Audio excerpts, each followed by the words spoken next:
Hi there, it's Professor Bernstein, and in this episode of Get Into Lit, I am helping you get into F. Scott Fitzgerald's classic American novel, The Great Gatsby. And I'm going to do this by addressing some questions that students often ask when they're assigned this book.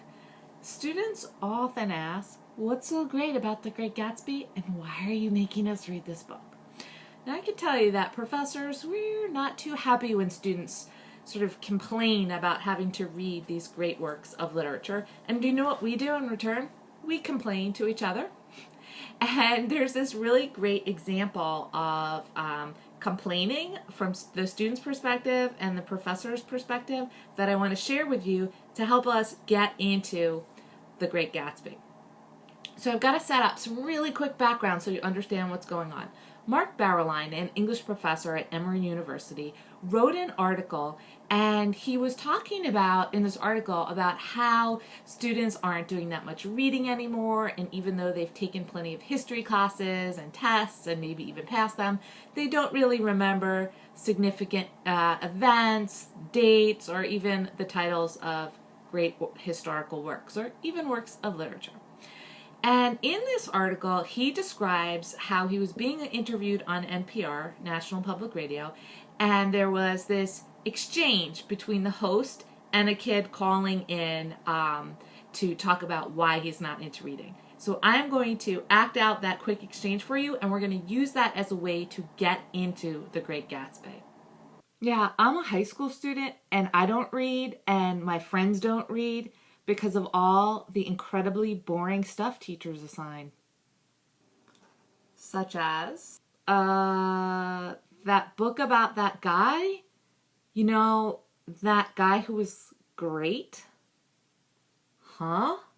The Great Guy. The Great Gatsby? Yeah. Who wants to read about him? So Bernstein is using this exchange as a way to exemplify how students aren't remembering even the most basic things about what they're reading. For instance, the title of The Great Gatsby. But the student is really on to something. Not in terms of how The Great Gatsby is boring, but in terms of why do we want to read about this guy, this Great Gatsby?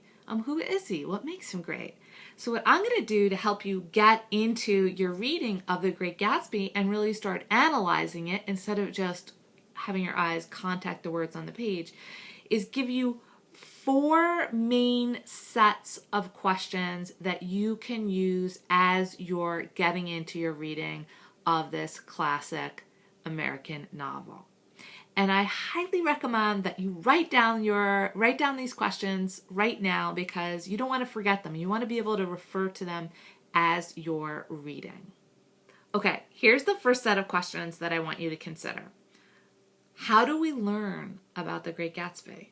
That is, are we learning about him directly or indirectly? Are we learning about Gatsby from himself, or are we learning about Gatsby from others? Also, what is the best way to learn about someone? So these sets of questions are going to help you understand how our knowledge of Gatsby is being shaped and developed in the novel.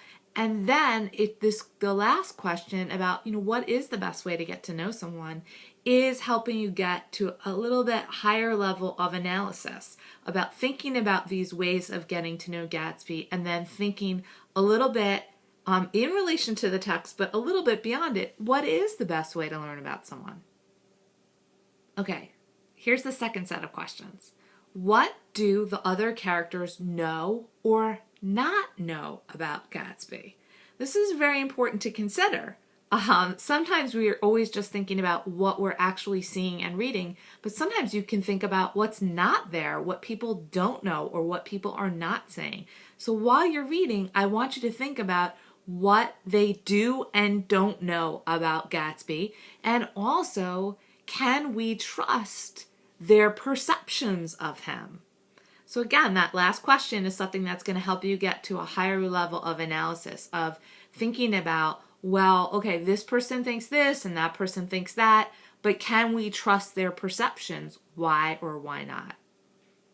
Here's the third set of questions I want you to consider. What, if anything, makes Gatsby great? So while you're reading, I want you to think about, what makes him great? What doesn't make him great? Is the adjective great ever used to describe him? Here, of course, you're entering the realm of interpretation. So you have to, whether or not that adjective is used to describe him, you need to think about, is there something about him that makes him great? And again, one way to help see whether he's great or not is to compare him to the other characters in the novel. Are they great? Why not? Why might he be great in comparison to them? Okay, here's the fourth set of questions. Why do you think F. Scott Fitzgerald called this novel The Great Gatsby? Does Gatsby symbolize something that's great? Something that's great in America? If so, what is it? Okay, so these are just a few questions that you can start asking yourself in order to get into your reading of The Great Gatsby and to start doing more than just reading the words on the page.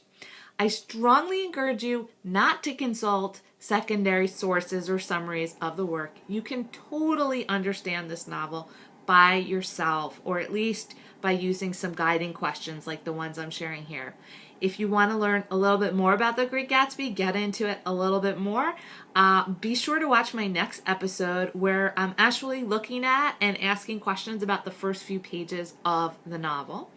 And if you like this video, please like it, and I would love it if you subscribed to my channel. That's it for now. Take care. Bye.